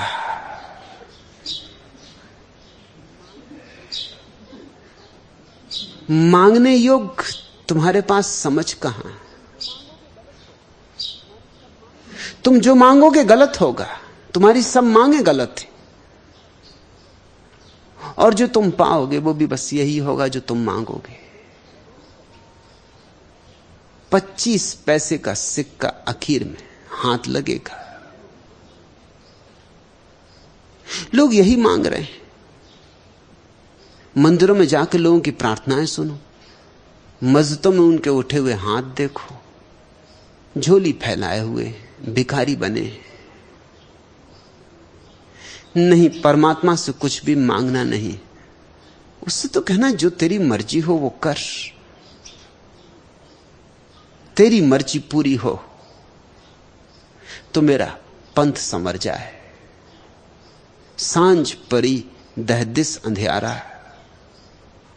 अंधियारा गिरने लगा है, सांझ होने लगी है, कुछ संभाल नहीं पाया। नहीं कि शास्त्र नहीं पढ़े, पढ़े, नहीं कि गुरुओं के वचन नहीं सुने, सुने, मगर शास्त्रों की गुरु हो, अर्थ तो तुम अपने निकाल लेते हो, और तुम्हारे अर्थ बस तुम्हारे अर्थ है। न उनका कृष्ण से कोई संबंध है, न बुद्ध से, न जीसस से, न मोहम्मद से। एक दिन मटकानाथ ब्रह्मचारी अपने मित्र भोंदुमल को ज्ञान दान कर रहे थे। भोंदुमल की जीवनचर्या की बहुत आलोचना कर रहे थे। उसने उसे अनेक उपदेश दिए, धर्मोपदेश दिए। अंत में उन्होंने जीवन में ब्रह्मचर्य का महत्व और ब्रह्म मुहूर्त में जागने के आध्यात्मिक लाभों पर प्रकाश डालने के बाद पूछा, सच सच कहो भौंदूमल, तुम सोकर कब उठते हो? उपदेश और सलाह मशवरे सुन सुनकर थक चुके भौंदूमल ने रोती सी आवाज में जवाब दिया, आप मानेंगे नहीं लेकिन सच कहता हूं, जैसे ही सूरज की किरणें मेरे कमरे में प्रवेश करती मैं फौरन जाग जाता हूं। फिर झूठ बोले। मटकानाथ ब्रह्मचारी का क्रोध भड़क उठा। सरासर झूठ बोलते तुझे शर्म नहीं आती? वाहरे निशाचर, सारा गांव जानता है कि तुम दिन भर सोते हो और शाम को 4 बजे सोकर उठते हो। अरे कुंभकर्ण, कुछ तो लाज करो। ईश्वर की सौगंध खाकर कहता हूं मैं झूठ नहीं बोलता। भौंदूमल ने सफाई की दी। मेरे कमरे के दरवाजे खिड़कियों का मुंह पश्चिम दिशा की ओर है, मैं क्या करूं? उठता हूं तभी जब सूरज की किरणें मेरे मुंह पे पड़ती। अब मकान ही गलत बना तो उसमें मेरा क्या कसूर है? अर्थ तो तुम निकालोगे अपने। ब्रह्म मुहूर्त शब्द में क्या अर्थ होगा? तुम अपना अर्थ डालोगे। ब्रह्मचर्य में तुम अपना अर्थ डालोगे। प्रार्थना तुम अपनी गढ़ लोगे। पूजा तुम अपनी बना लोगे। भगवान गढ़ लिए हैं तुमने, मिट्टी पत्थर के खिलौनों की तुम पूजा कर रहे हो।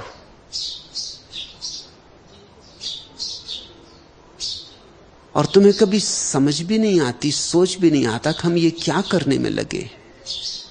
संसार में धोखा खा रहे हो, धोखा दे रहे हो, धर्म के नाम पर भी धोखा दे रहे हो और धोखा खा रहे हो। अब जागो। कहीं ऐसा ना हो कि सांझ आ जाए और 10 दिशाओं से अंधेरा घिर जाए। सांझ आ ही रही और अंधेरा भी घिरेगा ही।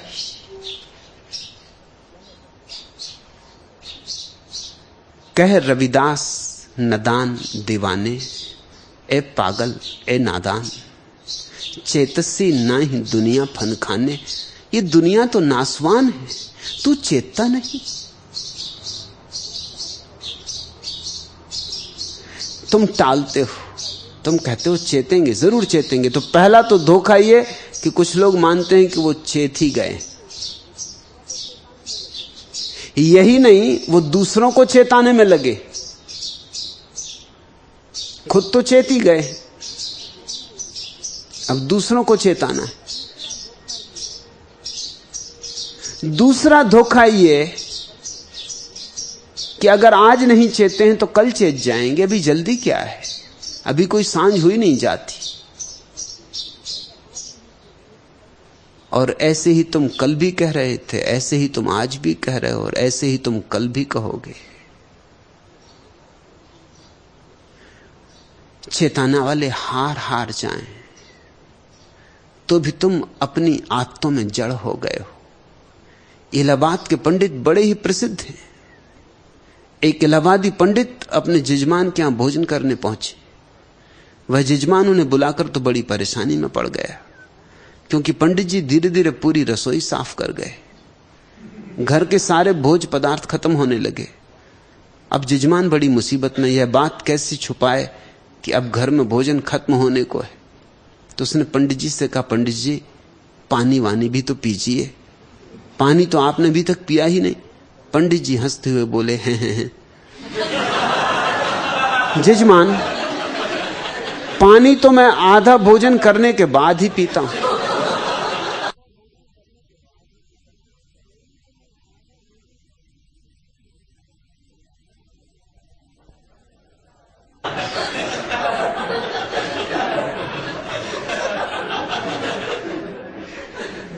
तुम भी टाले जाते हो, अभी आधा भोजन ही नहीं हुआ है।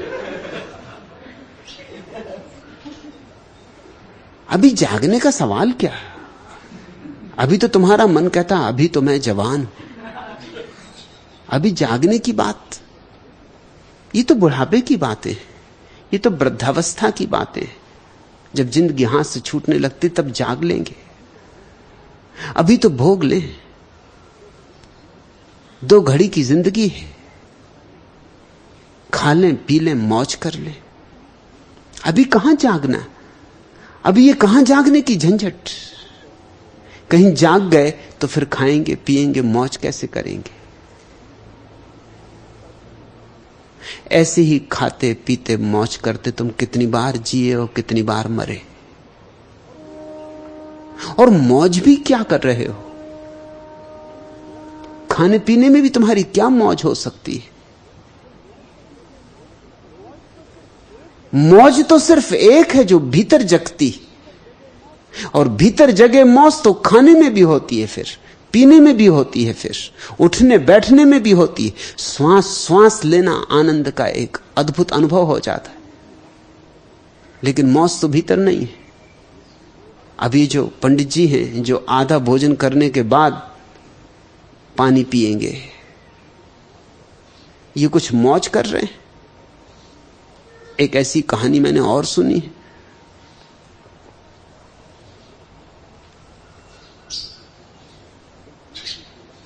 एक युवती विवाहित होकर आई, जिससे विवाह हुआ था वो भी पहुंचे हुए पंडित थे।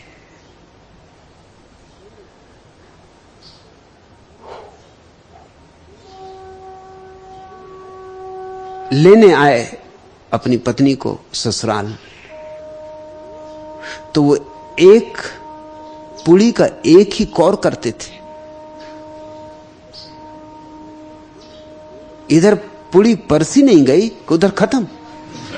वो परसने वाली जब तक लौट के देखे पुड़ी नदारत। पत्नी छुप के देख रही थी, बेचारी को शर्म आने लगी कि लोग क्या कहेंगे कि ऐसा पति मिला। तो उसने वहीं कोने से इशारा किया 2 अंगुली का कि कम से कम 2 टुकड़े तो करो। पंडित जी समझे कि वो ये कह रही है कि ये रिवाज ठीक नहीं, हमारे यहां तो 2 पुड़ी एक साथ। सो वो 2 पुड़ी का एक कौर करने लगे।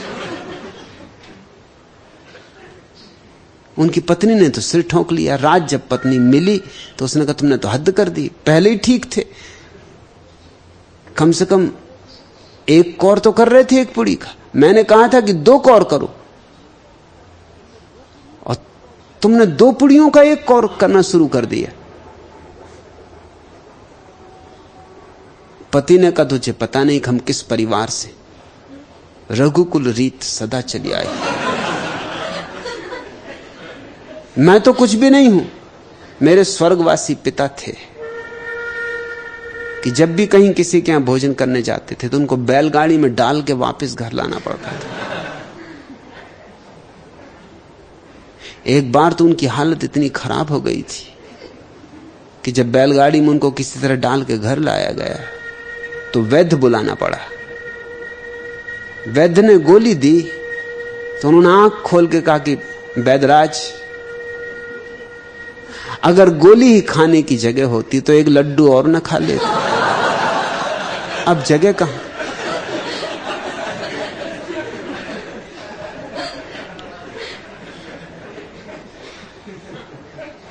इस तरह के लोग तुम सोचते हो भोग रहे, सड़ रहे हैं भोग के नाम पर। इनके चेहरों पर कोई आनंद तो दिखाई नहीं पड़ता, इनकी आंखों में कोई रस तो नहीं बहता मालूम होता, इनके आसपास कोई तरंग तो नहीं है उल्लास की, उत्सव की। खाए जा रहे हैं क्योंकि भीतर खालीपन लगता है, उसको किसी तरह भरना है। और कितना ही खाओ भीतर का खालीपन भरेगा नहीं, क्योंकि खालीपन तुम्हारी आत्मा में, वो केवल परमात्मा के उतरने से भरेगा और किसी तरह नहीं भर सकता। कोई अपनी तिजोरियों में धन इकट्ठा कर रहा है, सोच रहा है इस तरह भर जाएगा। कोई बड़े मकान बनाता जा रहा है और सोच रहा है इस तरह जीवन में अर्थ आ जाएगा। नहीं, अर्थ तो सिर्फ एक ही तरह से आता है, सिर्फ एक ही तरह से और केवल एक ही तरह से, कि तुम किसी तरह परमात्मा से संयुक्त हो जाओ। और संयुक्त होने का एक ही उपाय, चेतो चेतसी नाही दुनिया फन खाने। यहां तो अंधेरा ही अंधेरा है, सपने ही सपने हैं, सब नासवान है, सब झूठ है। इस परिभाषा को ख्याल में रखना। मनीषियों ने सत्य उसे कहा है जो सदा रहे, और असत्य उसे कहा है जो क्षण भंगुर हो। बुझा दे ए हवाए तुंद मदफन के चिरागों को, स्यह बस्ती में यह एक बदनुमा धब्बा लगाते। मुरत्तब कर गया एक इश्क का कानून दुनिया में, वो दीवाने हैं जो मजनू को दीवाना बताते। उसी महफिल से मैं रोता हुआ आया हूं ए आसी, इशारों में जहां लाखों मुकद्दर बदल जाते। बुझा दे ए हवाए तुंद, ए तेज हवा, बुझा दे मदफन के चिरागों को। ये समाधि पर जो चिराग जलाए हैं, ए तेज हवा, इनको बुझा दे। सह बस्ती में यह एक बदनुमा धब्बा लगाते। इस अंधेरे की दुनिया में इन चिरागों से धब्बा लगता है। ये चिराग अच्छे नहीं लगते इस अंधेरी दुनिया में। और लोग भी अजीब हैं, समाधि पे चिराग जलाते। जब आदमी मर गया तब उसकी समाधि पे चिराग जलाते। अरे चिराग जलाओ अपने भीतर, जब जिंदा हो तब जिंदगी का चिराग बनाओ। बुझा दे ए हवाए तुंद मदफन के चिरागों को, सेह बस्ती में यह एक बदनुमा धब्बा लगाते। मुरत्तब कर गया एक इश्क का कानून दुनिया में, वो दीवाने हैं जो मजनू को दीवाना बताते। और जिन्होंने मजनू को दीवाना बताया है वो दीवाने, उन्हें पता ही नहीं जीवन के सत्य का। मजनू नहीं है दीवाना, उसे प्रेम का राज पता चल गया है। स्मरण रखना, लैला और मजनू की कहानी एक सूफी कहानी गलत लोगों के हाथ में पड़ के बदनाम हो गई। लैला प्रतीक है परमात्मा का और मजनू प्रतीक है साधक का, खोजी का। ये एक सूफी कहानी है, लेकिन बर्बाद हो गई। गलत लोगों के हाथ में श्रेष्ठतम चीजें पड़ जाएं तो बर्बाद हो जाती। गंदे हाथों में सुगंधित फूल भी दुर्गंध से भर जाते। अब तो लैला मजनू की कहानी साधारण प्रेम की कहानी हो गई है, असाधारण प्रार्थना की कहानी। उसी महफिल से मैं रोता हुआ आया हूं ए आशी, इशारों में जहां लाखों मुकद्दर बदल जाते। रोते हुए मत जाना इस महफिल से, जाग सको तो मुकद्दर बदल जाए, छेद सको तो भाग्य बदल जाए। ऊंचे मंदिर साली रसोई, बनाओ बड़े बड़े मंदिर, चढ़ाओ बड़े बड़े पकवान, सब झूठ। जब तक चेतना का मंदिर ना हो, जब तक ध्यान का भोजन ना हो, तब तक तुम्हारी मंदिर से कोई पहचान ही नहीं, तीर्थ से तुम्हारा कोई संबंध ही नहीं। एक घड़ी पुन रहन न होई, ये मंदिर गिर जाएंगे। ये मंदिर भी मिट्टी रेत के बने, ये मूर्तियां भी बिखर जाएंगी।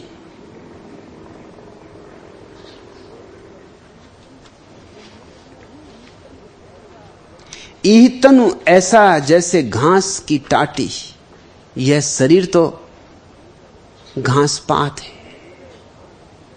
जली गयो घास, रली गयो माटी, जल्दी घास जल जाएगा और मिट्टी में मिल जाएगा। भाई बंधुरु कुटुंब सहेरा, भाई बंधु परिवार के लोग, संगी साथी सखा, ओई भी लागे काटू सबेरा। जैसे ही सांस उड़ी, पंछी उड़ा, पिंजरा पड़ा रह गया कि वे भी सब कटने लगेंगे, भागने लगेंगे। इतना ही नहीं, घर की नारी उरही तन लागी। तुम्हारी प्रेयसी, तुम्हारी पत्नी, जो तुम्हारे अंग लगने को पागल होती थी, तुम्हारे आलिंगन के लिए दीवानी होती थी, अगर उसके पास आओगे जब शरीर मिट्टी में मिल जाएगा, वही तो भूत भूत करी भागी, वो भी भूत भूत कह के चिल्ला के भागेगी। मुल्ला नसरुद्दीन की पत्नी मरने के करीब थी, दोनों बैठे बात कर रहे थे। नसरुद्दीन की पत्नी ने कहा कि तुम्हें आत्मा में विश्वास नहीं, लेकिन मुझे है, और अब मैं मर रही हूं, तो मैं वायदा करती हूं कि मरने के बाद तुम्हें दर्शन दूंगी। पत्नी तो जब मरेगी मरेगी, मुल्ला के प्राण पखेरु आधे उसी वक्त उड़ गए। उसने कहा कि फिर दो बात का ख्याल रखना, एक, रात का भी दर्शन मत देना, और तू दे भी दर्शन तो रात को घर में मैं रहूंगा भी नहीं, तेरी वजह से लौटता हूं, फिर घर लौटने की जरूरत भी क्या है मुझे, और रात तो तू दर्शन देना ही नहीं, दर्शन देना हो तो दिन में देना, और तब देना जब 10-5 आदमी मेरे साथ हो, अकेले में मत देना, क्योंकि तू जानती कि मैं हृदय दुर्बलता से पीड़ित हूं। और अच्छा तो यह हो कि दर्शन देने मत, मैं बिल्कुल मान लेता हूं कि आत्मा होती, कोई मुझे झगड़ा नहीं। तुम जिनको प्रेम करते हो वो भी अगर शरीर रहित तुम्हारे सामने आके खड़े हो जाएं तो तुम्हारे प्राण कब जाएंगे, तुम घबरा उठोगे। तुम्हारा प्रेम तो देह से था, तुमने तो देह के भीतर जो छिपा है उसे कभी पहचाना भी नहीं था, उससे जान पहचान भी नहीं थी। वो तो अपरिचित है, अनजान है, अजनबी है। ये सब संगी साथी छूट जाएंगे, साथ छोड़ देंगे, कन्नी काट जाएंगे। कही रविदास सबे जग लूटिया, हम तो एक राम कही छूटिया। रैदास कहते हैं धोखेधड़ी ने, माया ने, मृत्यु ने सारे जगत को लूटा है, तो हम पर राम की कृपा हो गई, हम तो एक राम कही छूटिया।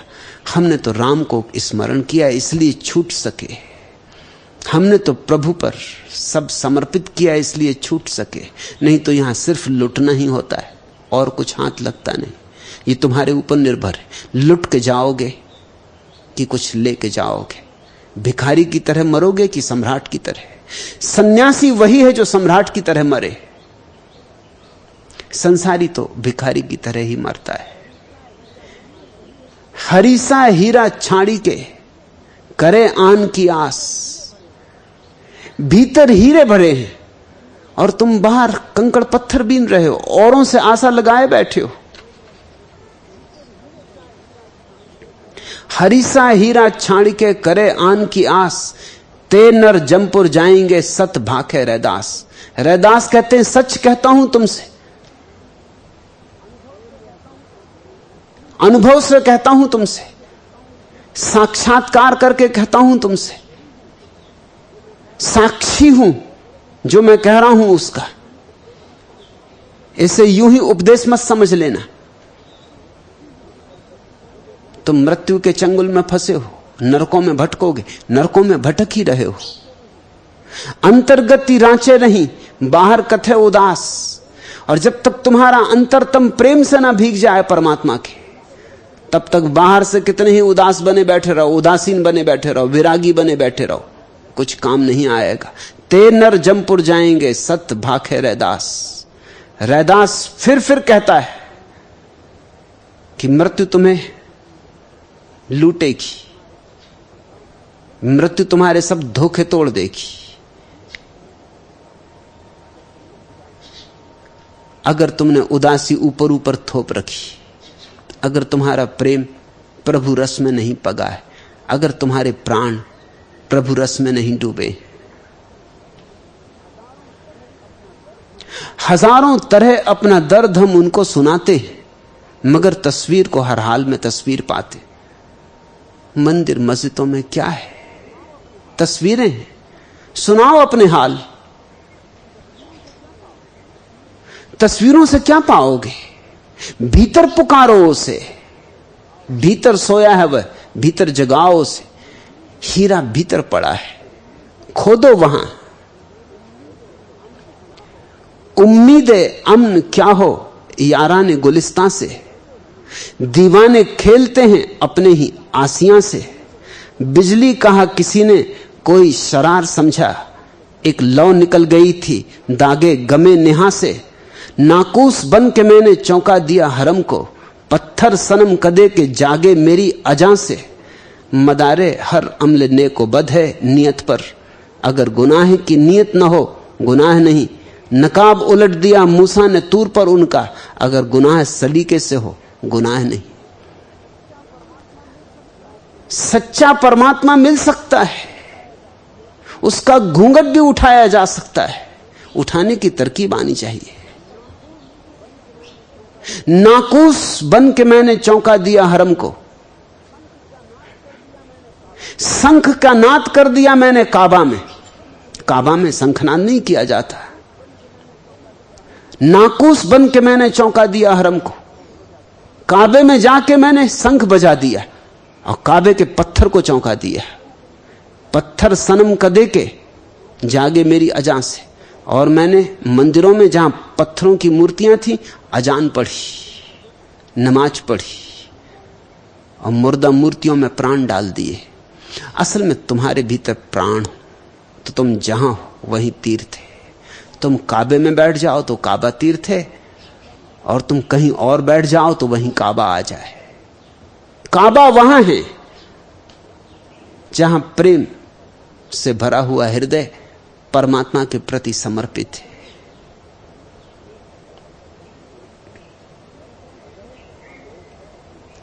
अदब अमोज है मैखाने का जर्रा जर्रा, सैकड़ों तरह से आ जाता है सिजदा करना।